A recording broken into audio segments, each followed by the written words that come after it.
মা হুয়াল হজ, এই হজটা কি, কাকে বলে, এর পরিচিতি কি? হজ হলো আরকানুল ইসলাম, ইসলামের স্তম্ভ, এমন একটি ইবাদত যে ইবাদতের মাধ্যমে একজন আল্লাহর বান্দা, সে বান্দা হয়ে তার স্রষ্টার হক আদায় করে এবং পৃথিবীতে আল্লাহ তাআলার জান্নাত ক্রয় করে অর্জন করে নিয়ে আসতে পারে। সুবহানাল্লাহ। যদি হজটাকে আরও সহজ ভাষায় আপনাদেরকে বোঝাতে চাই, তাহলে আমাকে বলতে হবে হজ হলো একটি মিলিটারি ট্রেনিং ক্যাম্প, যেই ট্রেনিং ক্যাম্পের মধ্যে প্রত্যেকটা পড়তে পড়তে, মুহূর্তে মুহূর্তে, দিনে রাতে, মাসে প্রত্যেকটা হুকুম আহকাম, মুভমেন্ট, প্রত্যেকটা চলাফেরাকে নোট করা হয়। এবং যেই ট্রেনিং ক্যাম্পের মধ্যে যেইভাবে মিলিটারিরা বা সামরিক সৈনিকরা ট্রেনিং গ্রহণ করে, তাদের দিনে রাতের একটা রুটিন থাকে, এই রুটিনের মধ্যে অনেক হুকুম আহকাম থাকে, অনেক ল অ্যান্ড অর্ডার থাকে, তারা সেগুলো মেনটেন করে, প্র্যাকটিস করে, চর্চা করে, ব্যায়াম করে। বাহিনীর প্রত্যেকটা সৈনিক কঠোর পরিশ্রম এবং ট্রেনিংয়ের মাধ্যমে নিজেকে ফিট করে তোলে। একজন ওয়ান ম্যান আর্মি নিজেকে প্রতিষ্ঠিত করে একজন বাহিনীর সৈনিক, গর্বিত সোল্ডার হিসেবে। তেমনইভাবে যখন কোনো ব্যক্তি হজ করতে চায়, আল্লাহ তাআলা ওই হজের প্রত্যেকটা সিজনাল যে রেঞ্জ আছে, এই রেঞ্জের মধ্যে প্রত্যেকটা হজের হুকুম আহকামকে এক একটা ট্রেনিং, প্র্যাকটিসের পিরিয়ড বানিয়ে দেয়। একজন আল্লাহর বান্দা যখন হজ করতে যায়, প্রথমে সে নিয়ত করে, প্রস্তুতি নেয় হালাল উপার্জন দিয়ে, শারীরিকভাবে, মানসিকভাবে। যখন সে প্লেনের মধ্যে ওঠে অথবা মক্কা মদিনায় পৌঁছে যায়, তখন তার হজের হুকুম আহকামগুলো শুরু হয়ে যায়। একটা একটা করে আল্লাহ তাআলা নোট করেন, আল্লাহর ফেরেশতাগণ নোট করেন, বান্দা সেগুলো আদায় করে, পালন করে, চর্চা করে। এইভাবে একজন বান্দা হজ করতে গিয়ে আল্লাহ তাআলার এই হজ নামক ইবাদতটা সম্পন্ন করে অনেকগুলো হুকুম আহকাম পালনের মাধ্যমে। যখন বান্দা এই প্রত্যেকটাকে পালন করে, তার এই হজের সময়টা শেষ হয়ে আসে, আল্লাহ তাআলা তার হজটাকেও কবুল করে নেয়।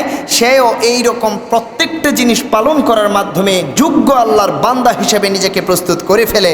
আল্লাহ তাআলা তাকে প্রিয় বান্দা হিসেবে কবুল করে। ফলাফল হিসেবে আল্লাহ তাআলা তার নসিবের মধ্যে কবুল হজ লিখে আবার দুনিয়ার মধ্যে তার ঘরে ফিরিয়ে দেয়। সুবহানাল্লাহ। আরও সংক্ষেপে এবং ছোট করে যদি বলি, হজ কি? হজ হচ্ছে এমন একটি ইবাদত, নবী করিম সাল্লাল্লাহু তাআলা আলাইহি ওয়াসাল্লাম বলছেন, হজের একমাত্র উপহার এবং একমাত্র উপঢৌকন আল্লাহর পক্ষ থেকে, সেটি হলো জান্নাত। যখনই কেউ হজ করেছে, আল্লাহ তাআলা তার নসিবের মধ্যে সরাসরি জান্নাত লিখে দেয়। সুবহানাল্লাহ পড়ে। প্যারে হাজরিন, পবিত্র কোরআনুল কারীমের মধ্যে আল্লাহ তাআলা বলছেন, আউযু বিল্লাহি মিনাশ শাইতানির রাজীম ওয়া বিসমিল্লাহির রহমানির রহিম।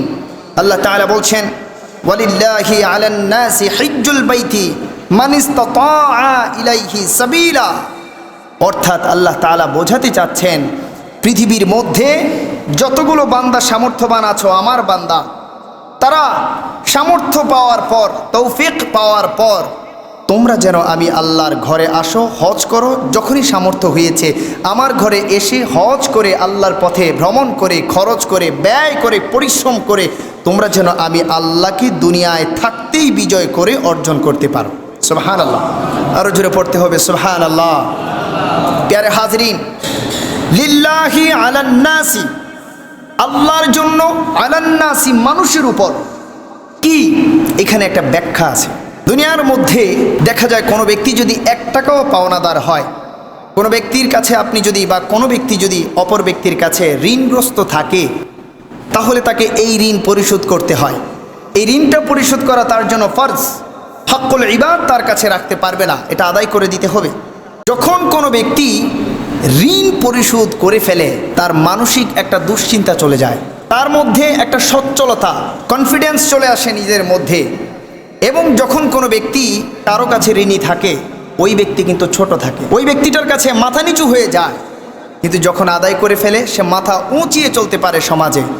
ওয়ালিল্লাহি আলান নাসি, আল্লাহ তাআলার জন্য মানুষের উপর এমন একটি হক রয়েছে, এমন একটি ঋণ রয়েছে, যেই ঋণটা আদায় করার জন্য আল্লাহ তাআলা এই আয়াতের মধ্যে বলছেন যে আমি আল্লাহর একটা ঋণ তোমাদের উপর আছে। যখনই তুমি সামর্থ্যবান হবা, হজটা আমি আল্লাহর ঋণ যেটা তোমার কাছে রয়েছে, এটা তুমি আদায় করতে হবে।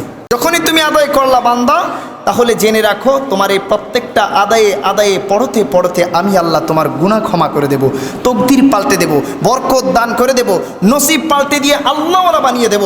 তোমার জীবনের মধ্যে জীবনের রূপরেখা যদি জাহিলিয়াতের দিকে থাকে, ঘুরিয়ে আমি হেদায়াতের দিকে পাঠিয়ে দেব। ইবলিসের দিকে থাকলে সাবিলিল্লাহ, আমি আল্লাহর রাস্তায় পাঠিয়ে দেব। তোমার জীবনটাকে ঘুরিয়ে আমি আল্লাহ তোমার জীবনটাকে আমার নবীওয়ালা জীবনে বানিয়ে দেব। সুবহানাল্লাহ, আরো জোরে পড়েন সুবহানাল্লাহ। সিরাতাল্লাযীনা আন'আমতা আলাইহিম গায়রিল মাগদুবি আলাইহিম ওয়ালাদ-দাল্লিন। আমরা বলি না? বলি। আল্লাহ আমাদেরকে ওই রাস্তা দান করো যে রাস্তার মধ্যে তুমি আন'আমতা আলাইহিম, মাওলা গো নিয়ামত রাজি দিয়ে ছিটিয়ে রেখেছো। সুবহানাল্লাহ পড়েন, আরো জোরে পড়েন সুবহানাল্লাহ, আরো জোরে পড়েন আমিন। প্যারে হাজরিন, আমরা দোয়া করি, আল্লাহ তাআলা এই আয়াতে ওয়ালিল্লাহি আলান নাসি এই অংশ দিয়ে বুঝিয়েছেন যে দোয়াটা করো বান্দা, তৌফিক দেওয়ার সাথে সাথে তুমি প্রত্যেক নামাজে দাঁড়িয়ে যে দোয়াটা করছো, এই দোয়াটা বাস্তবায়ন হওয়ার জন্য আমার হকটা আদায় করে ফেলো। তুমি হক আদায় করে ফেলবা, আমি তোমার নসিবের মধ্যে ওই নিয়ামত রাজির রাস্তাটা নিজের হাতে লিখে দেব। সুবহানাল্লাহ, আরো জোরে পড়েন সুবহানাল্লাহ। আল্লাহ তাআলা সবাইকেই তৌফিক দান করেন, বাট সবার নসিবে এই হজটা জোটে না। কেন জোটে না? যাদের তৌফিক আছে তারা যদি তৌফিক থেকেও হজে না যায়, তাহলে এখানে দুটো জিনিস, এক নম্বর আল্লাহর হক নষ্ট করা হয়, দু নম্বর তার সারা জীবনে ইসলামের 5টি স্তম্ভ তাকে গ্রহণ করা ফরজ, পালন করা ফরজ, আদায় করা ফরজ, তার নিজের ওই ফরজটাও অনাদায় থেকে যায় এবং নষ্ট হয়। পড়েন নাউজুবিল্লাহ। এই জন্য আমাদের যারাই তৌফিক পেয়েছেন, আল্লাহ তাআলা তৌফিক দিয়েছে, হজ করার চেষ্টা করবেন। হজ আদায় করে ফেলতে পারলে আপনি বিশাল বড় একটি হক আদায় করে ফেললেন, আল্লাহ তাআলার ঋণ পরিশোধ করে দিলেন। এবং মনে রাখবেন, এই হজের মাধ্যমে যখন আপনি হজে যাবেন, এই হজের মাধ্যমে আপনি ওখান থেকে মাসুম হয়ে তারপর নিজের ঘরে ফিরতে পারবেন ইনশাআল্লাহ। সুবহানাল্লাহ, আর জুড়ে পড়েন সুবহানাল্লাহ। সূরা বাকারার 197 নম্বর আয়াতের মধ্যে আল্লাহ তাআলা কিছু কথা বলছেন যে আল্লাহ তাআলার যেই সমস্ত বান্দারা হজ করতে চায়, যেই সমস্ত বান্দারা হজে আগ্রহী, তাদের জন্য কিছু অ্যাডভাইস করেছেন আল্লাহ তাআলা। আল্লাহ তাআলা বলছেন, যখন আমার কোনো বান্দা হজ করতে চাইবে, যখন আমার কোনো বান্দা আমি আল্লাহকে রাজি করার জন্য, খুশি করার জন্য বাইতুল্লাহ জিয়ারতে আসতে চাইবে, তখন আমার ওই সমস্ত বান্দা যেন 1 নম্বর অশ্লীলতা ছেড়ে দেয়। সুবহানাল্লাহ পড়েন। 1 নম্বরে আমার সেই বান্দারা যেন অশ্লীলতা থেকে বেরিয়ে আসে, 2 নম্বর পাপ কাজ যেন ছেড়ে দেয়, 3 নম্বর আমার ওই বান্দারা যেন পরস্পর ঝগড়া বিবাদ করা ছেড়ে দেয়। সুবহানাল্লাহ পড়েন। এরপর আল্লাহ তাআলা বলছেন, আমার ওই বান্দারা যেন একটা জিনিসকে পুঁজি করে ফেলে। আল্লাহ জানতে চাই ওই জিনিসটা কি? আল্লাহ তাআলা বলছেন, ওইটাই হলো তাকওয়া। আমার বান্দারা যখনই মাত্র তাকওয়াকে পুঁজি করে আমার কাছে আসবে, তাদের প্রত্যেকটা হুকুম আহকাম আমি আল্লাহ কবুল করে নেব। সুবহানাল্লাহ। ঝগড়া বিবাদ, অশ্লীলতা, পাপাচার, নাফরমানিতা এগুলা রাখা যাবে না। আল্লাহ তাআলার উপদেশ। যখন একটা বান্দা হজের প্রিপারেশন নেবে, তখন সে এগুলো ধীরে ধীরে নিজ থেকে আলাদা করতে থাকবে, বাদ দিয়ে দেবে। এটা আল্লাহ তাআলা চান বিধায় আয়াত বলেছেন। এখন আপনি আমি যদি মানি তাহলেই হলো, আর না মানলে, যখন আপনি না মেনে কিছু করবেন, গ্রহণযোগ্য হবে না, এই আয়াত সাক্ষী। আর যখন আপনি এই প্রত্যেকটা হুকুম আহকাম নিদর্শন মেনে মেনে মেনে মেনে হজটা করতে চাইবেন, আল্লাহ তাআলা বলেছেন প্রত্যেকটা জিনিসেরই একটা পাথেয় থাকে, তোমরা পাথেয় গ্রহণ করো। একটা যাত্রা করবা, দীর্ঘদিনের যাত্রা, দীর্ঘ সময়ের যাত্রা, বিশাল বড় একটা কোর্স তুমি সম্পন্ন করে আসবা, অবশ্যই তোমার পাথেয় লাগবে। আল্লাহ কি পাথেয় নেব? টাকা পয়সা, ধন দৌলত, দুনিয়ার জহর মুক্তা, হীরা কাঞ্চন, এগুলো? আল্লাহ তাআলা বলেন, না বান্দা, আমি আল্লাহর তাকওয়া নেও, ভীতি নেও। প্রত্যেকটা মুহূর্তে মুহূর্তে আমি আল্লাহকে যেন ভয় করো, কথা বলতে আমি আল্লাহকে যেন ভয় করো, কিছু করতে গিয়ে যেন আমি আল্লাহকে ভয় করো, চিন্তা করতে গিয়ে যেন আমি আল্লাহকে ভয় করো, কোথাও এগিয়ে যেতে যেন আমি আল্লাহকে ভয় করো। প্রত্যেকটা কাজে কাজে আমি আল্লাহর তাকওয়াকে গ্রহণ করো। আমি আল্লাহর ভয়ে যেন যাই করো ওইটাতে নাফরমানি না হয়। আমি আল্লাহর ভয়ে যেন তুমি প্রত্যেকটা কিছুতে নাফরমানিকে ছেড়ে দিয়ে পজিটিভিটি, ভালো উত্তম কিছুকে আঁকড়ে ধরতে পারো, সেইভাবে যেন থাকতে পারো, চলতে পারো। বান্দা, এইভাবে যখন তাকওয়াকে তুমি গ্রহণ করে নিবা, তাহলে মনে রাখো, তাকওয়াকে গ্রহণ করে তুমি যেই হজটা পালন করলা, আমি আল্লাহ তোমার সেই হজটাকে নিজের জন্য গ্রহণ করে নেব। আরো জোরে পড়েন সুবহানাল্লাহ, আরো জোরে পড়তে হবে সুবহানাল্লাহ। প্যারে হাজরিন, ওই হজ আল্লাহ তাআলা আমাদের নসিবে, ওই তাকওয়া আল্লাহ তাআলা আমাদের নসিবে দান করুক। উচ্চ সুরে পড়েন আমিন। প্যারে হাজরিন, হজ এমন একটি নিয়ামত আমাদের মাঝে দিয়েছেন। গত জুমাতেও, এর আগের জুমাতেও একটু করে 2 মিনিট কথা বলেছিলাম যে হজের প্রত্যেকটা মুহূর্তে মুহূর্তে আমাদের উপর অসংখ্য অগণিত বরকত, নাজাত, মাগফিরাত, সওয়াব বৃষ্টির ন্যায় দান করে দেয় কে? জোরে সবাই বলতে হবে, কে? আমাদের যখন হজ করতে যায় আমরা কেউ, আমাদের প্রত্যেকটা মুহূর্তে মুহূর্তে গুনাহগুলো ক্ষমা করতে থাকে। আল্লাহ তাআলা ফেরেশতাদেরকে বলে দেয়, এই ফেরেশতা, লক্ষ্য করো, আমার বান্দারা আমাকে খুশি করার জন্য এসেছে, আর কোনো উদ্দেশ্য নাই। বান্দার সিনার মধ্যে যখন উদ্দেশ্য থাকে, মাওলা আমি আমার ঘর ছেড়ে তোমার ঘরে যাচ্ছি, মাওলা তোমাকে অর্জন করে ফেরার জন্য, আল্লাহ তাআলা বলে, দেখছো আমার বান্দার উদ্দেশ্য, ফেরেশতা তার নসিবের মধ্যে আমি আল্লাহর ভালোবাসা লিখে দাও। সুবহানাল্লাহ পড়েন না? আরো জোরে পড়তে হবে সুবহানাল্লাহ। যখন বান্দা এই নিয়ত করে বের হয়ে যায় হজের জন্য, হজ করতে থাকে, প্রত্যেকটা মুহূর্তে মুহূর্তে সে ধীরে ধীরে আল্লাহর নিকটবর্তী হতে থাকে, ধীরে ধীরে আল্লাহর নিকটবর্তী হতে থাকে। সে হজ করে, হুকুম আহকাম ধীরে ধীরে পালন করছে, আল্লাহ তাআলা তাকে নিকটে নিয়ে যাচ্ছে, আল্লাহ তাআলা তাকে ভালোবেসে ফেলছে। সে যখনই হজ সমাপ্ত করে, তার পৌঁছাও সমাপ্ত হয়ে যায়, সে হজ সমাপ্ত করে মোনাজাতে চোখের পানি ছেড়ে দেয়, আল্লাহ তাআলা ফেরেশতাদেরকে বলে বলে দেখিয়ে দেখিয়ে তাকে গ্রহণ করে নেয়। আর জোরে পড়েন সুবহানাল্লাহ। ওই হজ পালন করার মতো ওই রকম তৌফিক এবং নসিব আল্লাহ তাআলা আমাদের সবাইকে দান করুক, পড়েন আমিন। যেখানে বলছিলাম, আল্লাহর নবী সাল্লাল্লাহু তাআলা আলাইহি ওয়াসাল্লাম থেকে বুখারী শরীফের একটি হাদিস রয়েছে। নবীজি সাল্লাল্লাহু আলাইহি ওয়াসাল্লাম বলছেন, মান হাজ্জা লিল্লাহি ফালাম ইয়ারফুস ওয়ালাম ইয়াফসুক রাজাআ কায়াউমিন ওয়ালাদাতহু।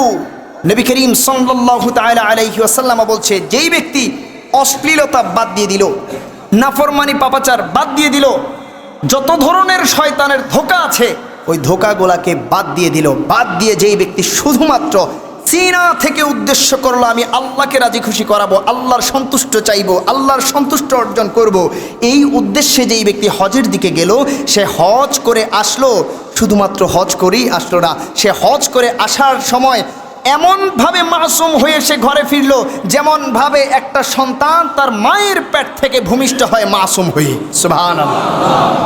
প্যারে হাজরিন, এইভাবে মাসুম আমরা হতে চাই কি চাই না?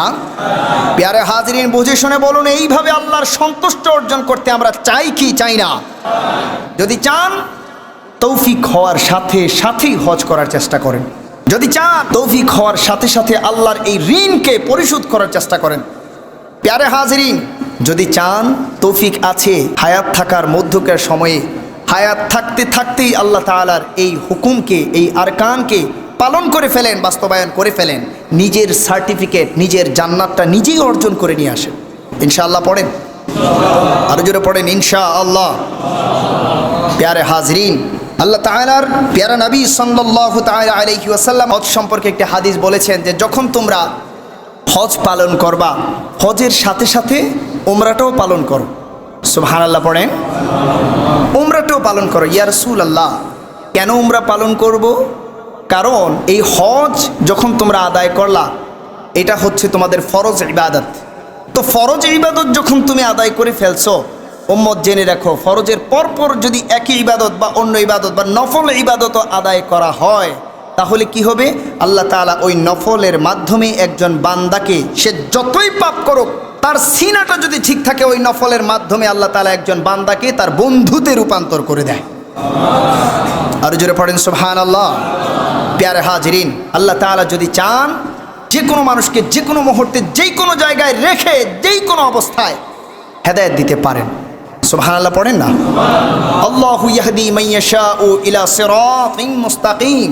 যাকে আল্লাহ চান, আল্লাহ পারেন তার নিজের রাস্তায় তাকে পরিচালিত করিয়ে দিতে। সুবহানাল্লাহ। যেমন একটি ঘটনা বলি, গত বছর হজের একটা ঘটনা, জীবন্তিক ঘটনা। আমরা জানি Ibrahim Richmond, and he is from south Asia. Say south এশিয়ার একজন গির্জার প্রিস্ট ছিল, পুরোহিত অথবা স্কলার বলতে পারি, একজন খ্রিস্টান স্কলার ছিল তিনি, ইব্রাহিম রিচমন্ড। সেই ব্যক্তি, যেই ব্যক্তি 1 লক্ষ খ্রিস্টানদের নেতা ছিল, 1 লক্ষ খ্রিস্টান তার অনুসারী ফলোয়ার ছিল। ইব্রাহিম রিচমন্ড একদিন তার গির্জার একটা ছোট কক্ষের মধ্যে ঘুমাতে গেলেন। ঘুমানোর পরে মধ্য রজনীতে সে স্বপ্নে দেখতে পেলেন কোনো একটা গাইবী শব্দে তাকে হুকুম দেয়া হচ্ছে, ও ইব্রাহিম রিচমন্ড, খ্রিস্টান পাদ্রী, তোমার প্রতি হুকুম আসলো, তুমি সাদা পোশাক পরিধান করো। ওই ব্যক্তি স্বপ্নের মধ্যেই ভাবছেন সাদা পোশাকটা আবার কোনটা। হঠাৎ করে তার মাথার মধ্যে খেয়াল আসলো এই সাদা পোশাক সাধারণ কোনো পোশাক নয়, খ্রিস্টানদের কোনো পোশাক নয়। তাহলে কাদের পোশাক? এইটা হলো মুসলমানদের পোশাক, যেই পোশাক পরে মুসলমান আল্লাহর বান্দারা আল্লাহকে সন্তুষ্টি করার জন্য হজ পালন করে। সুবহানাল্লাহ। ইব্রাহিম রিচমন্ড ওই দিন স্বপ্নে দেখলো, স্বপ্ন দেখার পর মনে করলো না এটা এমনি এমনিতেই। পরের দিন রজনীতে আবার সে ঘুমালো। ওই মধ্য রজনীতে যখন সে ছোট কক্ষের মধ্যে গিয়ে ঘুমালো, একই স্বপ্ন দ্বিতীয় দিন রাতেও আবার দেখলো। স্বপ্নে এসে কেউ একজন বলছে, ইব্রাহিম, তোমার উপর নাজিল হয়েছে, আমি জানিয়ে দিচ্ছি তুমি সাদা পোশাক পরো। সে দ্বিতীয়বার এই স্বপ্ন দেখার পর একটু ঘাবড়ে গেল, বাট অতটা গ্রহণযোগ্য করলো না এটাকে। তৃতীয় দিন চলে আসলো, সে সারাদিন ভাবছে এইটা কেমন ব্যাপার, আমি একজন খ্রিস্টান পাদ্রী, আমার এত লক্ষ লক্ষ অনুসারী রয়েছে, তাদেরকে ছেড়ে আমি কিভাবে মুসলমানদের এই পোশাক পরি? আমি একজন খ্রিস্টান পাদ্রী, আমার উপর কেন এমনটা নাজিল হচ্ছে? ওই ব্যক্তি এইটা সারাদিন ভাবলো, ভাবতে ভাবতে ভাবতে ভাবতে রজনী চলে আসলো। মধ্য রজনীতে সে আবার ওই কক্ষে ঘুমের অবস্থায় ছিল। এই সময় এমন একটা আওয়াজ আসলো, বিকট আওয়াজ, যেই আওয়াজ শুনে ইব্রাহিম রিচমন্ড ভয় পেয়ে গেল। তিনি বলছেন, এমন একটা ভয়ঙ্কর আওয়াজের মাধ্যমে আমাকে হুকুম দিচ্ছে, বারবার তোমাকে বলছি, আবারও বলছি রে ইব্রাহিম, এই মুহূর্তে উঠে যাও আর মুসলমানদের ওই সাদা পোশাকটা গ্রহণ করো। চিন্তা করে দেখেন, ইব্রাহিম রিচমন্ড 1 লক্ষ খ্রিস্টানদের যিনি হেড প্রিস্ট, যিনাকে বলা হয় প্রধান পুরোহিত, ওই ব্যক্তি নিজে এটার সাক্ষী হয়েছেন। ওই ব্যক্তি গত হজের মধ্যে মুসলমান হয়ে গিয়েছেন। ওই ব্যক্তি বলছেন, যখন 3 দিন টানা আমি এই স্বপ্নটা দেখেছি, আমি আর কোনো কিছু চিন্তা করি নাই, আমি ভেবে নিয়েছি, ধরেই নিয়েছি এটা আমার যেন তেন সাধারণ কোনো স্বপ্ন নয়, আল্লাহর পক্ষ থেকে অথবা স্রষ্টার পক্ষ থেকে কোনো একটি বার্তা, যেই বার্তা আমাকে আমার ভুল থেকে, গোমরাহি থেকে, ফিতনা থেকে আমাকে শুদ্ধ করে আল্লাহর রাস্তায় গ্রহণ করাতে চায়, কবুল করাতে চায়। আর জোরে পড়েন সুবহানাল্লাহ। ইব্রাহিম রিচমন্ড এবার ডিসিশন নিয়ে নিলেন, আর কোনো কথা নয়, আমি এবার আমার সকল অনুসারীর সামনে এটা উপস্থাপন করব। সবাইকে ডাকলেন, সকল অনুসারীকে ডাকলেন, ডেকে গির্জার মধ্যে উপস্থিত করে বললেন, আমি আপনাদের সাথে একটি স্বপ্ন শেয়ার করতে চাই। সমস্ত খ্রিস্টান অনুসারীরা বলল, জি অবশ্যই আপনি বলুন, আমরা মনোযোগ দিয়ে শুনছি আপনার স্বপ্ন। তিনি বললেন, প্রথম দিন দেখেছি আমাকে কেউ একজন বলছে যে তুমি মুসলমানদের পোশাক পরো। দ্বিতীয় দিন দেখেছি আমাকে কেউ একজন বলছে যে তুমি মুসলমানদের পোশাক পরো। তৃতীয় দিন দেখলাম খুবই কর্কশ ভাষায় আমাকে বলা হচ্ছে তুমি মুসলমানদের ওই পোশাকটা গ্রহণ করো। এর মানে কি? এর ব্যাখ্যা হলো এই, আমি যেন ইসলাম ধর্ম গ্রহণ করি, আমি যেন হজে যাই, আমি যেন হজের ওই পোশাকটা গ্রহণ করে আল্লাহকে সিজদা করি, আমি যেন মুসলমান হয়ে যাই। যখনই ব্যক্তি এই স্বপ্ন অনুসারীদের সামনে উপস্থাপন করলো, সমস্ত অনুসারীরা এক বাক্যে বলল, আপনি যে স্বপ্ন দেখেছেন সেটা ভুল হতে পারে না, আপনিও গ্রহণ করেন, আপনার সাথে সাথে আমরা 1 লক্ষ খ্রিস্টান পর্যন্ত কবুল করে নেব, আমরাও আপনার সাথে মুসলমান হয়ে যাব। আরো জোরে পড়েন আল্লাহু আকবার। ইয়ারে হাজরিন, হজ এত বড় পাওয়ারফুল একটি ইবাদত, এত বড় একটি মাকাম সম্পন্ন ইবাদত, যে ইবাদত একজন আল্লাহর বান্দাকে মুহূর্তের মধ্যে আল্লাহর বন্ধুতে রূপান্তর করে প্রমোশন বাড়িয়ে দেয়। জোরে পড়েন না সুবহানাল্লাহ। প্যারে হাজিরিন, ইব্রাহিম রিচমন্ড বলছেন, আপনারা সোশ্যাল মিডিয়ায় একটু সার্চ, কিচ্ছু লাগবে না, জাস্ট এইটুকু লিখেন ইব্রাহিম রিচমন্ড, এনাফ। সোশ্যাল মিডিয়ার মধ্যে এইটুকু সার্চ করলেই আপনি সব পেয়ে যাবেন। এটা বড় বড় মিডিয়া থেকে এটাকে ব্রডকাস্ট করা হয়েছে, ছাড়া হয়েছে, প্রচার করা হয়েছে। বাংলাদেশের জাতীয় লেভেলের যত মিডিয়া আছে, ন্যাশনাল লেভেলের প্রত্যেকটা চ্যানেল, প্রত্যেকটা মিডিয়া প্রায় এটা প্রচার করেছে। সুবহানাল্লাহ পড়েন। ইব্রাহিম রিচমন্ড বলতে লাগলেন, আমি গির্জায় দাঁড়িয়েই পড়লাম কালিমা তৈবা, লা ইলাহা ইল্লাল্লাহু মুহাম্মাদুর। প্যারে হাজরিন, ইব্রাহিম রিচমন্ড বলতে লাগলো, যখনই আমি পড়ছি লা ইলাহা ইল্লাল্লাহ, আমার সাথে আমার 1,00,000 অনুসারী বলে উঠল লা ইলাহা ইল্লাল্লাহ। যখনই আমি পড়ছি মুহাম্মাদুর রাসূলুল্লাহ, আমার সমস্ত অনুসারী পড়তে লাগলো মুহাম্মাদুর রাসূলুল্লাহ। ওই গির্জায় দাঁড়িয়ে আমরা 1,00,001 মুহূর্তের মধ্যে মুসলমান হয়ে গেলাম। এরপর আমার কাছে একজন আলেম আসলো, আমি তার সোহবতে গেলাম। ইনার মাধ্যমে খুব অবাক করা ভাবে, আমি কল্পনাও করি নাই যে হজে আসতে পারবো। আমার হজের ব্যবস্থা হয়ে গেল, আমি হজে চলে আসলাম। হজের মৌসুমে আমরা দেখেছি ফুটেজের মধ্যে, আজকে গিয়ে আপনিও দেখতে পারবেন, সার্চ করলেই পাবেন ইনশাআল্লাহ। আমরা দেখেছি তিনি জাবালে নূর, জাবালে উহুদের জায়গাগুলোতে যাচ্ছেন আর সিজদা দিচ্ছেন, আর চোখের পানিগুলো টপ টপ টপ টপ করে বলছেন। আর তিনি বলছেন, মাওলা এত বড় মেহেরবান তুমি আমাকে করেছো। খ্রিস্টান ছিলাম, ওখান থেকে তুমি আমারে ইলমে ওহী দান করেছ, সেখান থেকে তুমি আমাকে ইলহাম দান করে শুদ্ধ করে মুসলমান হিসাবে গ্রহণ করেছ। আমাকে এতগুলো মুসলমান বান্দা, এদেরকে মুসলমান বানানোর ওসিলা বানিয়ে দিয়েছ। মাওলা গো, এত ভালোবাসা আমি কিভাবে শুধরাবো? ও মাওলা, আমি সারা জীবন তোমার জন্য আমার জীবনকে দান করে দিলাম। মাওলা, আমি তোমার রাস্তায় এসছি, সারা জীবন মরণ সব কিছু আজ থেকে তোমার রাস্তায় চলবে। আর জোরে পড়েন সুবহানাল্লাহ। প্যারে হাজরিন, ইব্রাহিম রিচমন্ড, হি ওয়াজ এ খ্রিস্টান প্রিস্ট। আপনি চিন্তা করে দেখেন, তিনি খ্রিস্টান প্রিস্ট থাকার পর একটি হজ যদি তাকে এইভাবে পাল্টিয়ে দিতে পারে। আপনি এবং আমি তো আল্লাহর বান্দা, সুবহানাল্লাহ পড়েন না? আপনি আর আমি তো মৌলার উম্মাত, হাবিবের উম্মাত। আপনার আর আমার জন্য কোরআন আছে, হাদিস আছে। আপনি আর আমি তো আল্লাহর প্রিয় বান্দা, যারা দিনে রাতে আল্লাহকে সিজদা করি। আমরা যদি হজ করতে যাই, তাহলে আমাদের জীবন, আমাদের তাকদীর আল্লাহ তাআলা পাল্টাবে কি পাল্টাবে না? তৌফিক হয়েছে, আপনার ইন্টেনশনটা একটু ঘুরিয়ে দিন, হজের দিকে রাখেন, প্রস্তুতি নেন, প্রিপেয়ার্ড হন। আপনার তৌফিক হয়নি, নিয়ত করে ফেলেন, আল্লাহ যখনই তৌফিক হবে আমি তোমার ঘরে দৌড়াবো। মাওলা আমাকে তৌফিক দাও, জোরে বলেন ইনশাআল্লাহ। প্যারে হাজরিন, নবী করিম সাল্লাল্লাহু তাআলা আলাইহি ওয়াসাল্লাম আরেকটি হাদিস বলছেন, খুব সংক্ষেপে বলি, মনোযোগ দিয়ে শোনেন। যখন একজন বান্দা হালাল রুজি রোজগার দিয়ে ঘর থেকে বের হয়ে যায় হজ করার উদ্দেশ্যে, ওই ব্যক্তি যখন ঘর থেকে বের হয়ে গেল, এবার সে প্লেনের মধ্যে উঠুক বা গাড়ির মধ্যে বা সাওয়ারির মধ্যে আরোহণ করুক, সে যখনই মাত্র পাটা ওখানে রাখে, আল্লাহ তাআলা ফেরেশতাদের সাথে ওই বান্দাকে নিয়ে গর্ববোধ করা শুরু করে। জোরে পড়েন সুবহানাল্লাহ। যখন ওই বান্দা যায়, আল্লাহ তাআলা গর্ববোধ করে। যখন ওই বান্দা তাওয়াফ করে, আল্লাহ তাআলা গর্ববোধ করে।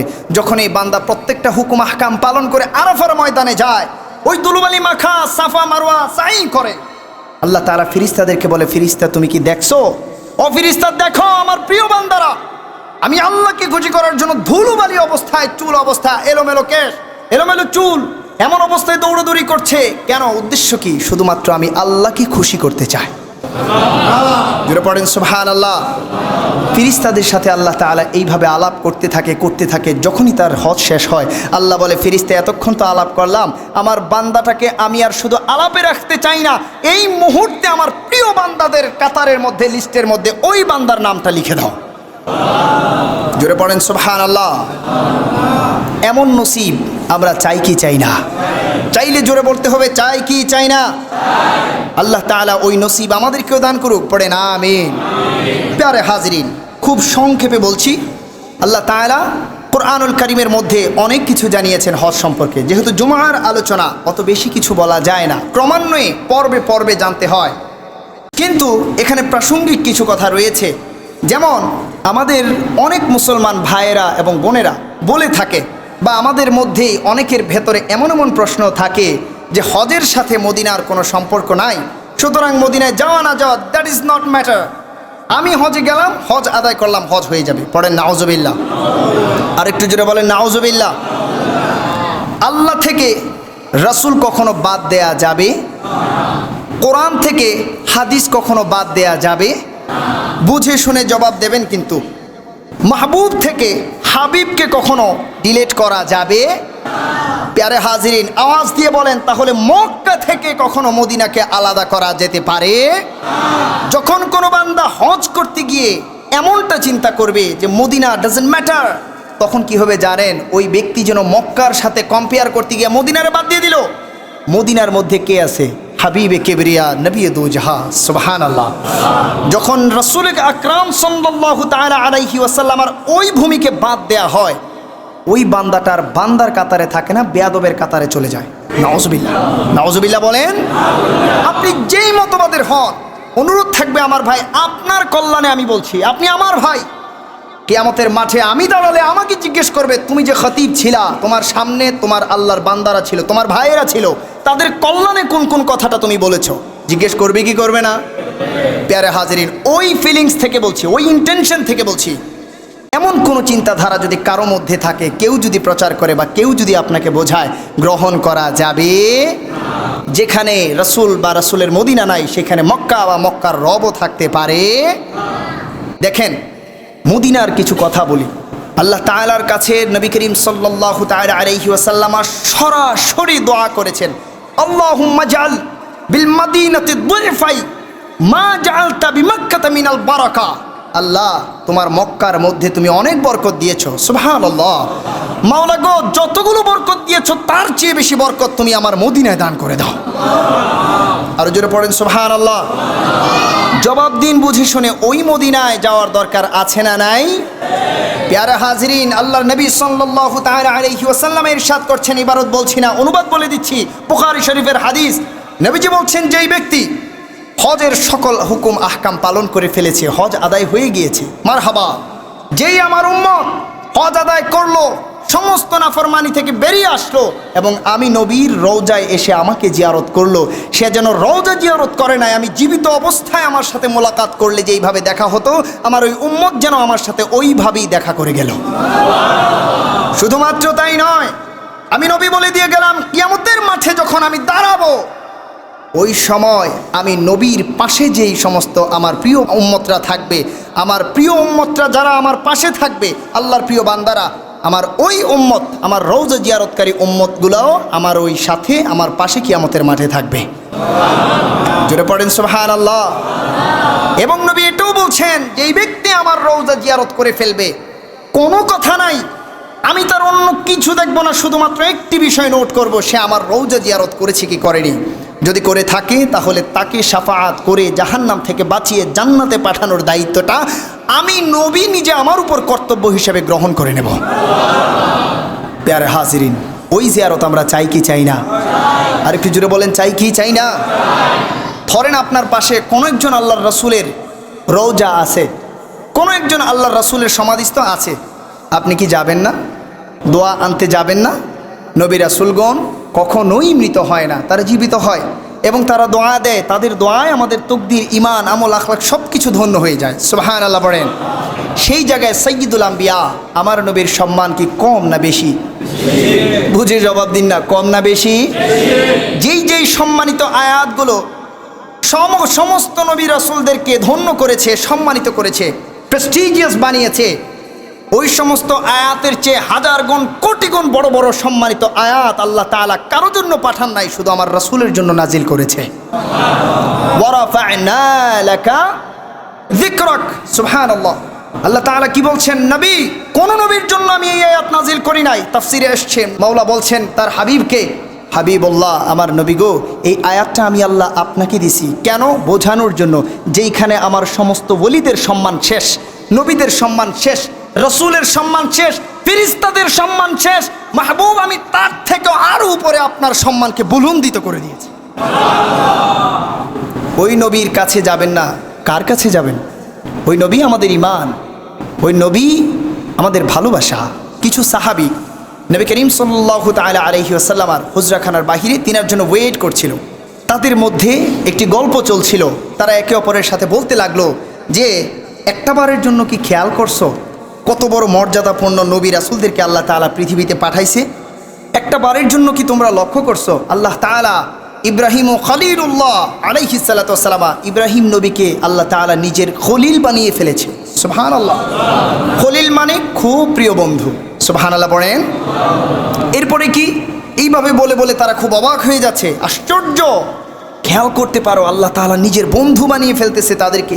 মুসা আলাইহিস সালাতু ওয়াস সালামা, চিন্তা করে দেখছো অসংখ্যবার আল্লাহ তাআলার সাথে কথা হয়েছে তিনার, এবং তিনাকে আল্লাহ তাআলা কালিমুল্লাহ উপাধি দিয়েছেন, সুবহানাল্লাহ পড়েন। এরপরে আরেকজন নবী ঈসা রূহুল্লাহ, যাকে আল্লাহ তাআলা বলেছেন কুন ফায়াকুন, অতঃপর তিনি হয়ে গিয়েছেন। বাবা নাই, বাবা ছাড়াই আল্লাহ অসম্ভবকে সম্ভব করিয়ে দেখিয়েছেন, পৃথিবীতে পাঠিয়েছেন, পাঠিয়ে আবার তিনার মুখের জবান খুলে দিয়েছেন। শিশু অবস্থায় ঈসা রূহুল্লাহ আলাইহিস সালাতু ওয়াস সালাম বলছে ইন্নী আব্দুল্লাহ, আমি আল্লাহ তাআলার বান্দা, ওয়াজআলানী নাবিয়্যা, আল্লাহ তাআলা আমাকে নবী হিসাবে আপনাদের জন্য পাঠিয়েছে। পড়েন সুবহানাল্লাহ। এবং তোমরা খেয়াল করছো আরো কত কত নবী রাসূলদেরকে পৃথিবীর মধ্যে আল্লাহ তাআলা পাঠাইছে। আল্লাহ তাআলা আদম আলাইহিস সালাতু ওয়াস সালামকে সফিউল্লাহ বানিয়ে দিয়েছে। চিন্তা করে দেখেছো, এইভাবে যখন সাহাবীরা কথা বলে বলে অবাক হচ্ছিল আর খুব গৌরবান্বিত হচ্ছিল, নিজেদেরকে ধন্য মনে করছিল যে আমরা এমন একটা ধর্মের অনুসারী। সুবহানাল্লাহ পড়েন না, আরো জোরে পড়তে হবে সুবহানাল্লাহ। রাসূল করিম সাল্লাল্লাহু তাআলা আলাইহি ওয়াসাল্লাম, আমার প্যারা নবী ওই সময় ঘর থেকে বের হয়ে তাদের কাছে আসলেন। আসার পর তাদের সমস্ত কথাগুলো শুনলেন। শোনার পর ওই সমস্ত সাহাবীদেরকে জবাব দিলেন, সাহাবী, তোমাদের প্রত্যেকটা কথাকে আমি রাসূল নিজেই সত্যায়িত করলাম, সত্য। তোমরা বলছো ইব্রাহিমকে খলিলুল্লাহ বানিয়েছে, সত্য। মুসাকে কালিমুল্লাহ বানিয়েছে, সত্য। ঈসাকে রূহুল্লাহ বানিয়েছে, সত্য। আদমকে সফিউল্লাহ বানিয়েছে, সত্য, 100% সত্য। কিন্তু রে সাহাবী, আলা, সাবধান, খবরদার, কখনোই আমি নবীর চেয়ে বেশি সম্মানিত মর্যাদায় অধিষ্ঠিত কাউকে মনে করবা না। সুবহানাল্লাহ। আমার নবীকে সাহাবীরা জিজ্ঞেস করলেন, ইয়া রাসূলুল্লাহ, এর মহত্ব কি? এবার নবী বলতে লাগলেন, আনা হাবিবুল্লাহ। যখন ভালোবাসার সীমানাটা বেশি বেড়ে যায়, খলিলুল্লাহর চেয়েও বেশি, রূহুল্লাহর চেয়েও বেশি, কালিমুল্লাহর চেয়েও বেশি, কালিমাতুল্লাহর চেয়েও বেশি, সফিউল্লাহর চেয়েও বেশি, যখন ভালোবাসার পরিমাণটা সবার চেয়ে বেশি বেড়ে যায়, তখন একজন ব্যক্তিকে আল্লাহ তাআলা হাবিবুল্লাহ বানায়। আর ওই হাবিবুল্লাহ একজন, সেইটাই হলাম আমি, তোমাদের নবী। ওই নবীর ভালোবাসা দরকার আছে না নাই? ওই নবীর মদিনা দরকার আছে না নাই? প্যারে হাজিরিন, লক্ষ্য করেন সাহাবীদেরকে এবার নবী বলতে লাগলেন, আনা আউয়ালুশ শাফি', মনে রেখো কিয়ামতের মাঠে আমি যখন দাঁড়াবো তখন সবাই ইয়া নাফসি নাফসি বলতে থাকবে। ওই ইয়া নাফসি নাফসি বলার কঠিন সময়ে একজনকে আল্লাহ তাআলা সুপ্রিম পাওয়ার দান করবেন, যেই ব্যক্তি শাফাআত করতে পারবে, সুপারিশ করতে পারবে, সেই ব্যক্তিটাই হচ্ছে আমি, যে নিজে সর্বপ্রথম জান্নাতে ঢুকবো, জান্নাতকে খুলে দেবে আল্লাহ তাআলা আমার জন্য। আমি শাফাআত করে করে সর্বপ্রথম আমার উম্মতকে জাহান্নামী হওয়া থেকে বাঁচিয়ে জান্নাতের মধ্যে প্রবেশ করাবো। আর কি, আর হচ্ছে দেখো কিয়ামতের দিন প্রশংসার ঝান্ডা একজন ব্যক্তি উঠাতে পারবে, সেটা হচ্ছে আমি। মনে রেখো, আমার এই ঝান্ডার নিচে সমস্ত নবী রাসূলগণ এসে ঠাঁই নেবে, জায়গা নেবে। শুধুমাত্র তাই নয়, মনে রেখো কিয়ামতের মাঠে আল্লাহ তাআলা পুরাটা কিয়ামতকে সাজাবেন আমি নবীর জন্য। পুরাটা কিয়ামতের মধ্যে যত বেশি মাকামে মাহমুদার জায়গা থাকবে, সবটা থাকবে আমি নবীর জন্য। কোথায় আছে? তিরমিজি শরীফের 3616 নম্বর হাদিস। এটা বিশাল বড় হাদিস, রেওয়ায়েত বলার সময় নাই, নিজেরা গিয়ে সার্চ করলে চাইলে অনলাইনেও আছে, আপনারা পড়তে পারেন। আল্লাহর নবী সাল্লাল্লাহু আলাইহি ওয়াসাল্লাম এমন অনেক কথা বলেছেন, বলে সাহাবীদেরকে বুঝিয়েছেন, সাহাবী রে, আমি তোমাদেরকে এগুলা লা ফাকরা, অহংকারের জন্য বলি নাই, আমি তোমাদেরকে এজন্য বলেছি যে প্রত্যেকটা কথা সত্য। আল্লাহ তাআলা আউয়াল থেকে আখির পর্যন্ত সব কিছু সাজিয়েছেন, প্রস্তুত করেছেন, করবেন আমি রাসূলের জন্য। ওই রাসূলের মহাব্বত দরকার আছে না নাই? ওই রাসূলের মদিনাকে হজে গিয়ে বাদ দেয়া যাবে? ওই রাসূলের মদিনায় আপনি যাবেন, রাসূলের জিয়ারত হবে, রওজার জিয়ারত হবে, জীবন ধন্য হয়ে যাবে। মনে রাখবেন, রাসূলের সঙ্গী যারা হয়েছে তারা কখনোই কেউ পিছিয়ে যায়নি, বরং আল্লাহ তাআলা কাউকে সাহাবী বানিয়েছেন, কাউকে ওলি আল্লাহ বানিয়েছেন, কাউকে আবদাল বানিয়েছেন, কাউকে খাজা মাইনুদ্দিন বানিয়েছেন, বড় পীর আব্দুল কাদের জিলানী বানিয়েছেন, সালাউদ্দিন আইয়ুবী বানিয়েছেন, কাউকে আবু বকর, কাউকে ওমর, কাউকে ওসমান, কাউকে আলী, কাউকে আল্লাহ তাআলার সার্টিফিকেট দিয়ে জান্নাতি বানিয়ে দুনিয়া থেকে গ্রহণ করেছেন। চান কি চান না? জোরে বলতে হবে, চান কি চান না? আল্লাহ তাআলা সবার নসিব কবুল করে পড়ে না, আমিন। সব ছাড়তে পারি কিন্তু নবী ছাড়া যাবে না। এই জায়গায় থাকেন। রাসূলুল্লাহর ভেতর আল্লাহ আছে, শুধু আল্লাহর ভেতর রাসূল নাই। তার মানে আল্লাহকে সবাই মানে। অন্য ধর্মের এরা কি মানে না? মানে। খ্রিস্টানরা সরাসরি আল্লাহ মানে, ইহুদিরা সরাসরি আল্লাহ মানে। মনে রাখবেন, আল্লাহকে সবাই মানে, নাস্তিক ছাড়া বাকি যারা আছে সব প্রাণী সৃষ্টিকর্তা মানে। বাট শুধু রাসূল না মানার কারণে তারা কাফির হয়ে যায় এবং মুসলমানদের সাথে পার্থক্য হয়ে যায়। যখন রাসূল মেনে ফেলবে তখন ওই বান্দা আর বান্দা থাকবে না। বাবারে, ভাইরে আমার, ওই বান্দাটাকে আল্লাহ তাআলা বন্ধু বানিয়ে প্রিয় বান্দায় রূপান্তর করে দেবে। সুবহানাল্লাহ। সেভাবে আল্লাহ কবুল করুক, পড়েন আমিন। কথাগুলো বোঝার তৌফিক দান করুক। ওয়াখির দাওয়ানা আনিল হামদুলিল্লাহ। আসসালামু আলাইকুম ওয়া রাহমাতুল্লাহি ওয়া বারাকাতুহু।